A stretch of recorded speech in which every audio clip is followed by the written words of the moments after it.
इस वक्त के बुलेटिन के साथ हाजिर हूं मैं अनुपम। होली से ठीक एक दिन पहले पुलिस सिपाही भर्ती परीक्षा के अभ्यर्थियों को बड़ी सौगात मिली है। उत्तर प्रदेश पुलिस रिक्रूटमेंट एवं प्रमोशन बोर्ड ने यूपी पुलिस भर्ती परीक्षा का रिजल्ट जारी कर दिया है। यूपी में 60,244 कांस्टेबल की भर्ती होगी। भर्ती परीक्षा का रिजल्ट uppb.gov.in पर देख सकते हैं। तो यूपी पुलिस भर्ती परीक्षा का रिजल्ट यहां पर जारी किया गया है। 60,244 पदों पर भर्ती। यूपी पुलिस भर्ती परीक्षा का रिजल्ट जारी किया गया है।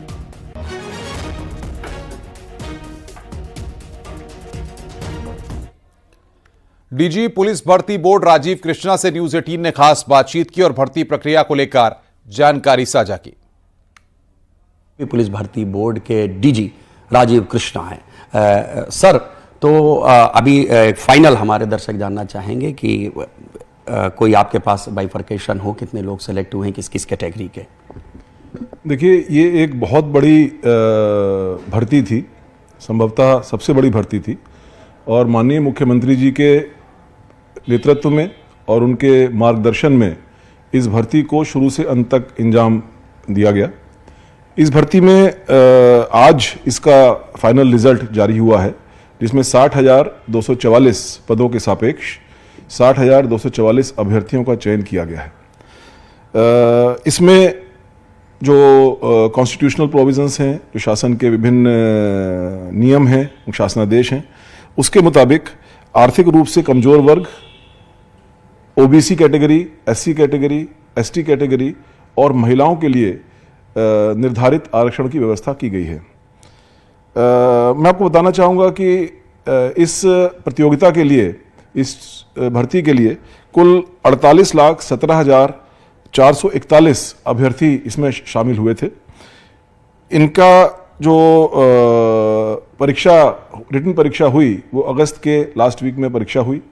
ये 10 पालियों में 5 दिनों में ये परीक्षा की गई और उसके बाद नियमानुसार उनके मार्क्स का स्कैनिंग से आकलन किया गया और उसके बाद उसको नॉर्मलाइज करके आगे की प्रक्रिया आगे बढ़ाई गई।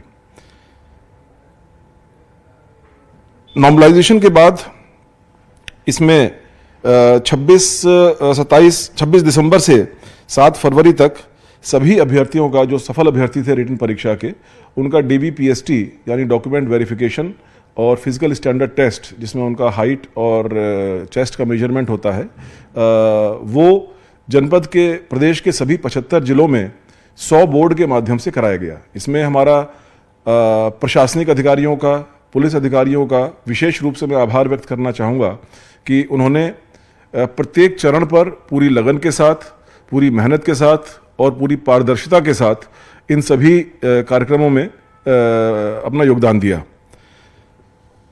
DBPST से जो अभ्यर्थी सफल हुए, उनका 10 फरवरी से 27 फरवरी तक फिजिकल स्टैंडर्ड टेस्ट कराया गया, जिसमें महिलाओं के लिए और पुरुषों के लिए अलग अलग दौड़ों का आयोजन किया गया। इन दौड़ों में प्रत्येक अभ्यर्थी के RFID टैग लगाया जाता है और सेकंड के भी 1/1000वें हिस्से तक का एक्यूरेट मापन किया जाता है और उसके आधार पर ही इसमें ये एक क्वालिफाइंग नेचर की फिजिकल स्टैंडर्ड टेस्ट था और इसमें जो लोग क्वालिफाई हुए उनके आधार पर जो कॉन्स्टिट्यूशनल प्रोविजंस हैं, जो शासनादेश हैं, उसके अनुसार ये मेरिट लिस्ट जारी की गई है, बनाई गई है।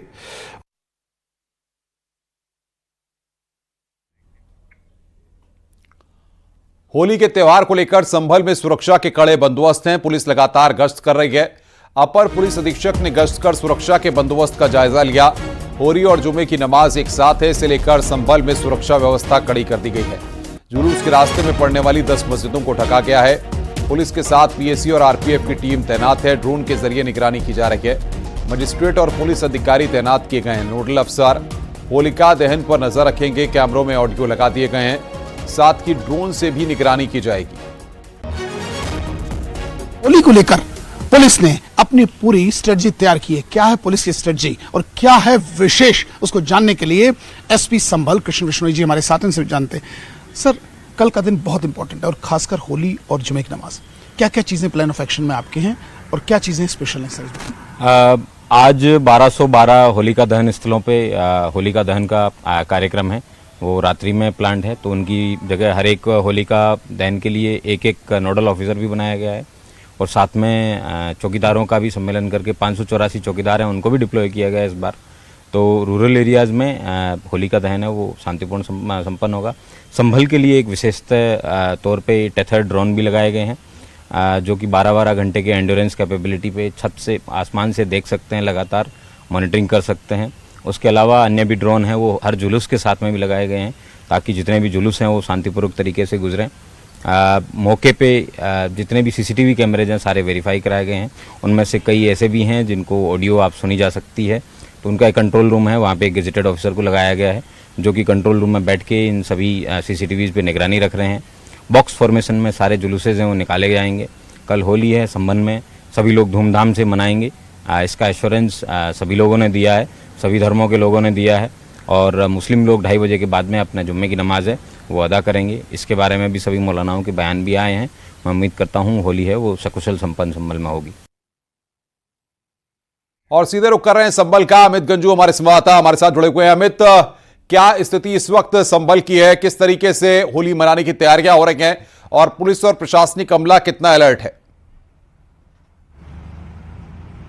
देखिए अनुपम जी, मैं आपको बताना चाहूंगा कि अब संभल के अधिकारियों ने अपना जो प्लान था, स्ट्रेटजी थी, उसका कंप्लाइंस अब दिखने लगा है। यही वजह है कि जहां एक और 10 किलोमीटर का फुट पेट्रोलिंग की गई एक क्षेत्र में, जहां जामा मस्जिद से लेके उन क्षेत्रों तंग गलियों में, तो दूसरा शहर के अलग अलग स्थानों पर सीओस के नेतृत्व में फुट पेट्रोलिंग हुई। जहां एक तरफ एडिशनल एसपी श्रीचंद्र रहे तो वहीं दूसरी तरफ एसएसपी ने खुद पेट्रोलिंग। इस तरह आप देख सकते हैं कि हर स्पॉट्स पर सब इंस्पेक्टर और 2-2 कांस्टेबल लगाए गए हैं। शहर के 1 से 1210 ऐसे स्पॉट्स बनाए गए हैं जहां पुलिस के कर्मी मौजूद है, 1 सब इंस्पेक्टर, 4 कांस्टेबल्स लगाए गए हैं और ये हर आने जाने वाले पर पैनी नजर बनाए हैं। और इन सब के बीच और मेन चौराहों पर कैमरे लगाए गए हैं। 2730 कैमरा लगाए गए हैं जो एक्टिव हैं। अगर बात की जाए संभल के कोतवाली क्षेत्र की, ईदगाह वाले क्षेत्र की, तो वहां 809 कैमरा लगाए गए हैं और जिनकी कंट्रोल रूम बनाया गया, जिसमें कंट्रोल रूम में एक डिप्टी एसपी लेवल के अधिकारी को डिप्लॉय किया गया है जो 12-12 घंटे की शिफ्ट में इंस्पेक्टर्स उस पर स्क्रीन रखेंगे। 88 ऐसे कैमराज हैं जिसमें ऑडियो लगाया गया है। 530 ऐसे पुलिसकर्मी हैं जो एलआईओ के लगाए गए हैं जो मिश्रित आबादी में भ्रमण करेंगे। इन सब के अलावा पीएसी, पुलिस, 17 थाने का फोर्स, एडिशनल फोर्स, आरआरएफ ये लगाया गया। इसके अलावा जो आज रात के 12 बजे से लेके जो 48 घंटे तक के लिए ड्रोन रहेगा जो 12-12 घंटे के पे रहेगा, जो लगभग 30 मीटर की ऊंचाई से पूरी चीजों को कैप्चर करेगा। अगर उसके रेडियस की बात की जाए तो 1.25 किलोमीटर के रेडियस को पूरा कैप्चर करेगा। डे नाइट उसमें विजन लगाया गया। इन सब के अलावा पुलिस की टीम ने अपने एक जो मित्र बनाए जिन्हें पुलिस चौकीदार कहती है, जिन थाने स्तर पर उन्हें ग्रामीण अंचलों में लगाया गया। चाहे भैजोई की बात करें, बबराला की बात करें या हम संभल क्षेत्र की बात करें, आउटर स्ट्रीट्स की बात करें और शहर के एंट्री और एग्जिट पॉइंट पर पुलिस बिल्कुल बिल्कुल अमित, आप नजर बना के रखिए, आगे भी हम आपसे अपडेट लेते रहेंगे। संभल में एएसआई की टीम ने जामा मस्जिद की पुताई वाले इलाके की पैमाइश की है। जामा मस्जिद कमेटी की मौजूदगी में एएसआई की टीम ने मस्जिद में मार्कचोप की। अब मंजूरी मिलने के बाद पुताई शुरू होगी। कल या होली के बाद उन्होंने पुताई शुरू होने की संभावना है।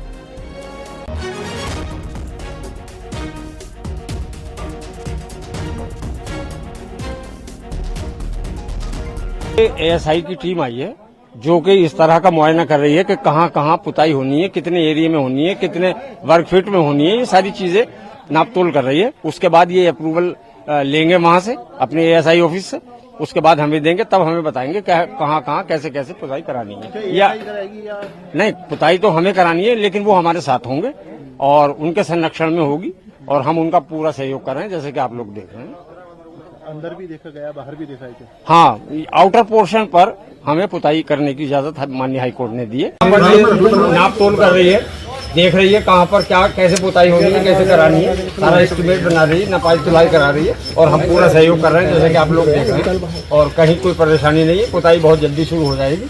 इन्होंने नाप तोल कर ली है, अभी ये अप्रूवल लेंगे। कितना क्षेत्रफल है जिसमें पुताई होनी है? क्षेत्रफल अभी उन्होंने निकाला नहीं है, देख के बताएंगे कितना क्षेत्रफल है। अभी वो नपाई तुलाई करा के क्षेत्रफल निकाल रहे हैं, वो बता दिया जाएगा। अप्रूवल कहाँ से, कौन सा? मस्जिद कमेटी करवाएगी कि एएसआई करवाएगी? क्या मस्जिद कमेटी कराएगी? उनकी निरीक्षण की, उनकी संरक्षण में कहिए, देख रेख में, प्रोटेक्शन में कहिए। यूपी में होली और जुमा को लेकर पुलिस प्रशासन पूरी तरह से मुस्तैद है। जगह जगह पुलिस गश्त कर रही है, सीसीटीवी और ड्रोन से निगरानी की जा रही है। अयोध्या, कासगंज और पीलीभीत में भी सुरक्षा का सख्त पहरा है। कासगंज में 173 मस्जिदों में जुमे की नमाज अदा की जाएगी, जबकि करीब 1250 जगहों पर होलिका दहन होगा। वहीं अयोध्या में रामलला के विराजमान होने के बाद से वहां हर त्योहार की खुशियां दोगुनी हो गई हैं। होली पर भी लोगों में भारी उत्साह है। इस मौके पर चप्पे चप्पे पर निगरानी रखी जा रही है। पीलीभीत में डीएमएसपी ने पुलिस फोर्स के साथ गश्त किया है, संवेदनशील इलाकों में शांति बनाए रखने की अपील की।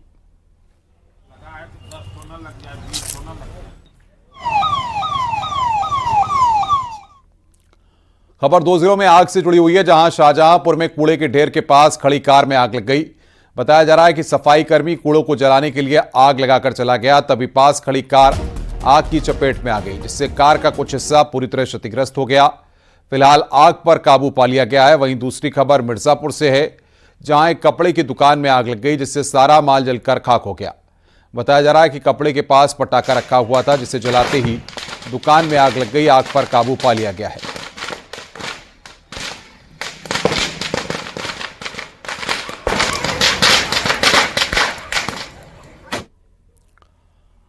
बाराबंकी में होली और जुमे को लेकर प्रशासन पूरी तरह सतर्क हो गया है। किसी भी अप्रिय स्थिति से निपटने के लिए कड़ी सुरक्षा की गई है। वहीं संवेदनशील इलाकों में विशेष सतर्कता बरती जा रही है और इसी के मद्देनजर कई जिलों में जुलूस वाले रूट्स पर आने वाली मस्जिदों को ढक दिया गया है।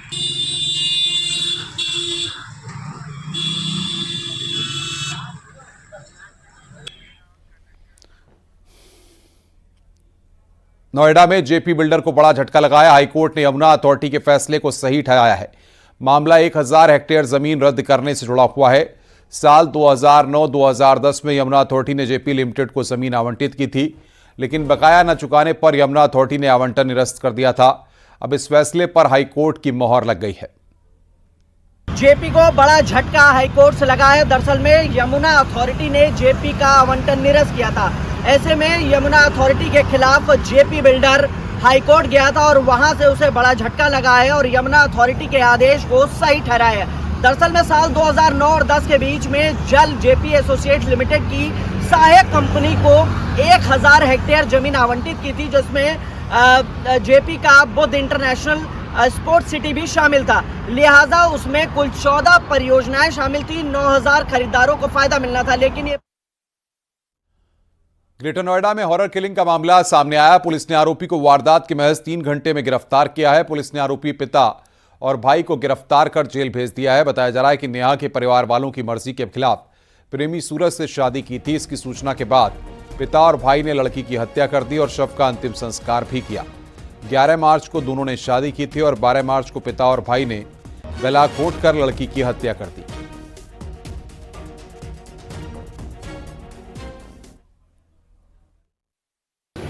अपने प्रेमी, जिसका नाम देवेंद्र है, उससे आर्य समाज मंदिर में शादी कर ली थी और इस बात से उसके पिता और भाई नाराज थे और इस नाराजगी में उन्होंने नेहा की हत्या कर दी और शव का अंतिम संस्कार भी कर दिया। मौके का मुआयना फील्ड यूनिट के द्वारा किया जा चुका है। सीसीटीवी का अवलोकन किया जा रहा है और सभी साक्ष्यों को एकत्रित किया जा रहा है। दोनों अभियुक्तों को न्यायिक हिरासत में भेजा जा रहा है। अन्य विधिक कार्रवाई प्रचलित है।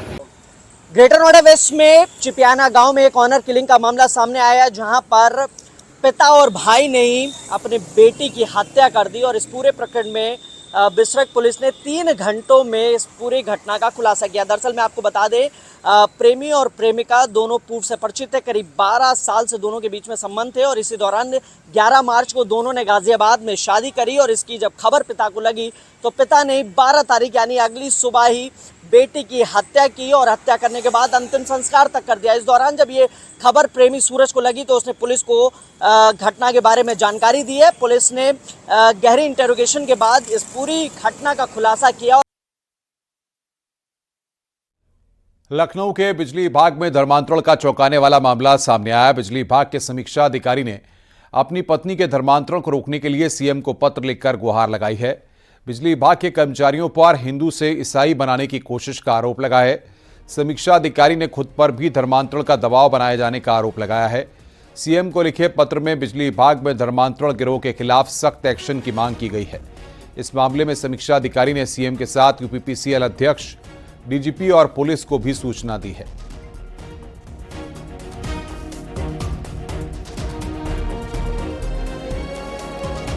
फिरोजाबाद में शादी नहीं होने से नाराज लड़के ने महिला के घर में घुसकर उसके भाई की हत्या कर दी। उसने बचाव में आई उसकी मां को भी घायल कर दिया। इतना ही नहीं, आरोपी ने उसी के घर के अंदर कमरे में दरवाजा बंद कर साड़ी से फांसी लगाकर आत्महत्या कर ली। थाना उत्तर क्षेत्र के टापा कला की यह वारदात है। वो तलाकशुदा महिला से अपनी शादी टूटने से नाराज था। दोनों शवों को पोस्टमार्टम के लिए भिजवाया गया है।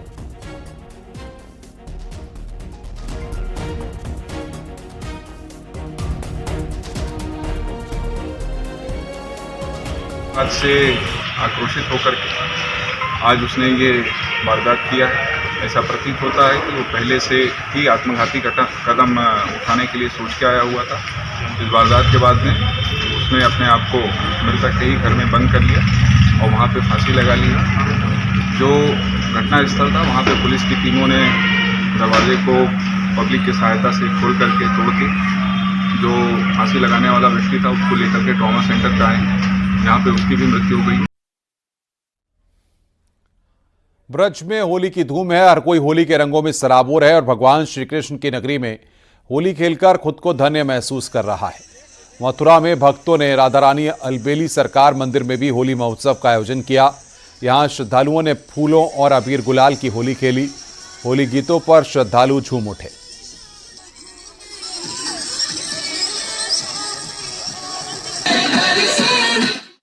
से होली का त्योहार मनाया गया और पिछले कितने वर्षों से इस तरह की होली आप लोग मनाते हैं? ये फूलों की होली होती है और किस तरह से गीत संगीत है इसमें और क्या संदेश होता है इसमें? जो आज का ये कार्यक्रम था होली के शुभ अवसर पर, ये बहुत ही विशेष होता है हमारे लिए। जो हमारे सेरेब्रल पाल्सी के बच्चे हैं, मल्टीपल डिसेबिलिटीज इन बच्चों में होती है, क्योंकि जो त्रिशला फाउंडेशन है ये 2000 उसकी पूरी टीम 2005 से काम कर रही है सेरेब्रल पाल्सी बच्चों के लिए। और हर साल सभी को इंतजार रहता है होली के कार्यक्रम को, क्योंकि होली का जो कार्यक्रम होता है रंगों का कार्यक्रम होता है। उत्तराखंड में सरकारी राशन अब एटीएम से मिलने लगा है। प्रदेश में लगे 21 ग्रेन एटीएम में अब आपको राशन कार्ड ले जाने की जरूरत नहीं है। इस खबर के बारे में हम आपको बताएंगे, लेकिन अलीगढ़ से खबर आ रही है। अलीगढ़ में भी होली की तस्वीरें सामने आई हैं। सुरक्षा की निगरानी में लोग होली खेल रहे हैं। जिस जगह पर होली खेली जा रही है उसी के बगल में मस्जिद है जिसे ढका गया है।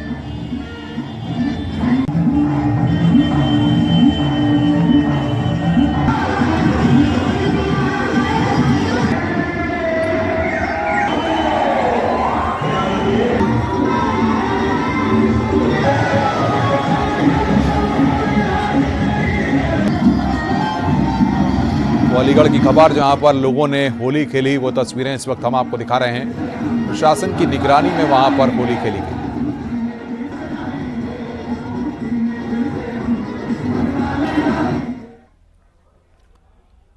मथुरा के बांके बिहारी मंदिर में लाखों की तादाद में श्रद्धालु अपने आराध्य से होली खेलने उमड़े। होली मनाने के लिए भक्त दूर दूर से बांके बिहारी मंदिर पहुंच रहे हैं। गोस्वामियों की ओर से मंदिर में रंग और गुलाल की बरसात की जा रही है।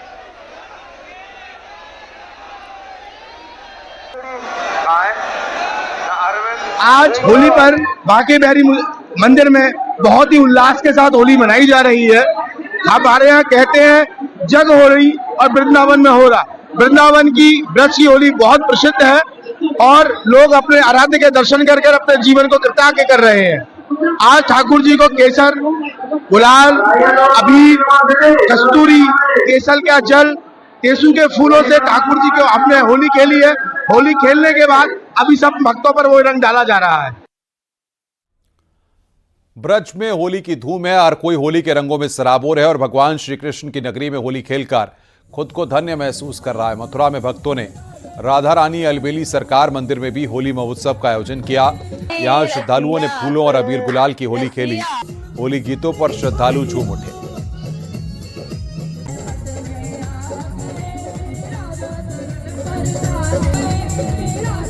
पर आज जब मैं आई और मैंने देखा तो मुझे बहुत ही आनंद आया। किस तरीके से? जी हमने गाया, नाचा, झूमे, बहुत आनंद आया। जी ऐसा लग रहा था कि मानो स्वयं श्री कृष्ण और राधा जी हमारे साथ होली खेल रहे हैं। ठाकुर की जो होली की लीला है वो वाकई में भक्तों के लिए अनोखी और बड़ा आनंद देने वाली है। उसी परंपरा को आज यहाँ सभी भक्तों ने मनाकर आनंद लिया। उत्तराखंड में सरकारी राशन अब एटीएम से मिलने लगा है। प्रदेश में लगे 21 ग्रेन एटीएम में अब आपको राशन कार्ड ले जाने की जरूरत नहीं है, बस one nation one ration card में रजिस्टर्ड होना जरूरी है। देखिए रिपोर्ट। उत्तराखंड में 21 ग्रेन एटीएम से लोगों को राशन देने का काम किया जा रहा है। जैसे लोग अब बिना राशन कार्ड ले गए इस ग्रेन एटीएम से राशन के रूप में गेहूं चावल ले रहे हैं। दरअसल राशन दुकानों से घटतौली की शिकायत आम है, जिसकी शिकायत के बाद सरकार ने ग्रेन एटीएम लगाई है, जिससे पारदर्शिता के साथ लोगों को भी फायदा मिल रहा है। हमारे पास में यदि 50 किलो का कट्टे का बैग है तो 85 किलो में आए, वो 48 का हम 50 नहीं कर सकते।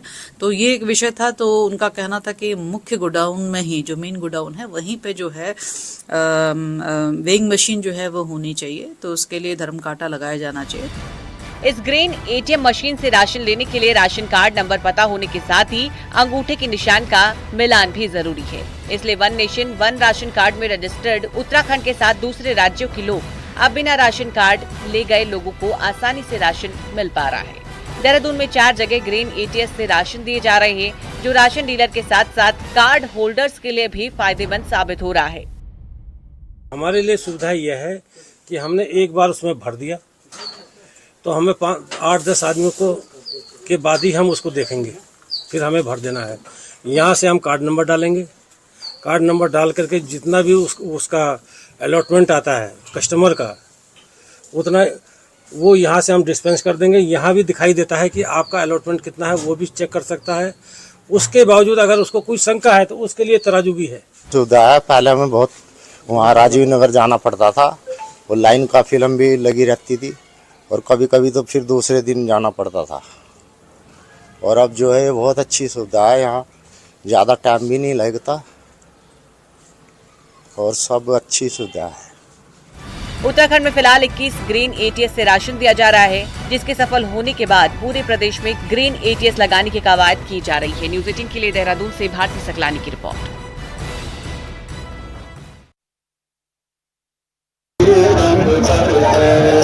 में स्टेट हाईवे स्थित मैप्लेक्स एकेडमी में आयोजित रंगोत्सव कार्यक्रम में शामिल लोगों का राज्य मंत्री कुंवर ब्रजेश सिंह ने गुलाल लगाकर स्वागत किया। इस दौरान उन्होंने कहा कि होली का त्यौहार खुशियां और जीवन में उमंगता का प्रतीक है।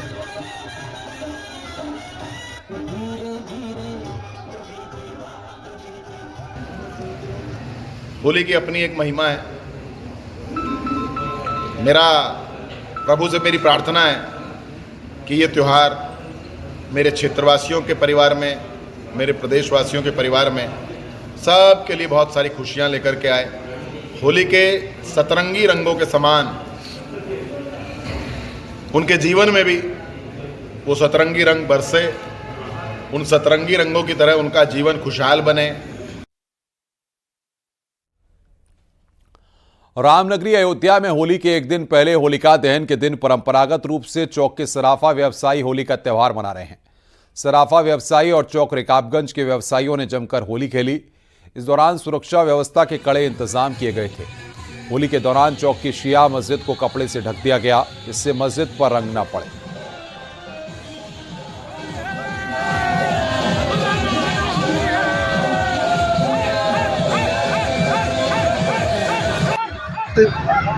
होली का पर्व मनाते हैं। यहाँ रिकाबगंज से लेके सारे व्यापारी होली का पर्व मनाने के साथ में उनकी सुरक्षा व्यवस्था सुनिश्चित की जाती है और लोग हर्षों के साथ होली का त्यौहार मनाते हैं। यहाँ पुलिस की फोर्स लगाया गया है और पुलिस हर चौराहे पे। महराजगंज में होली और रमजान को लेकर शांति, सुरक्षा और कानून व्यवस्था दुरुस्त बनाए रखने और त्योहारों को संपन्न कराने के लिए प्रशासन ने फ्लैग मार्च किया है।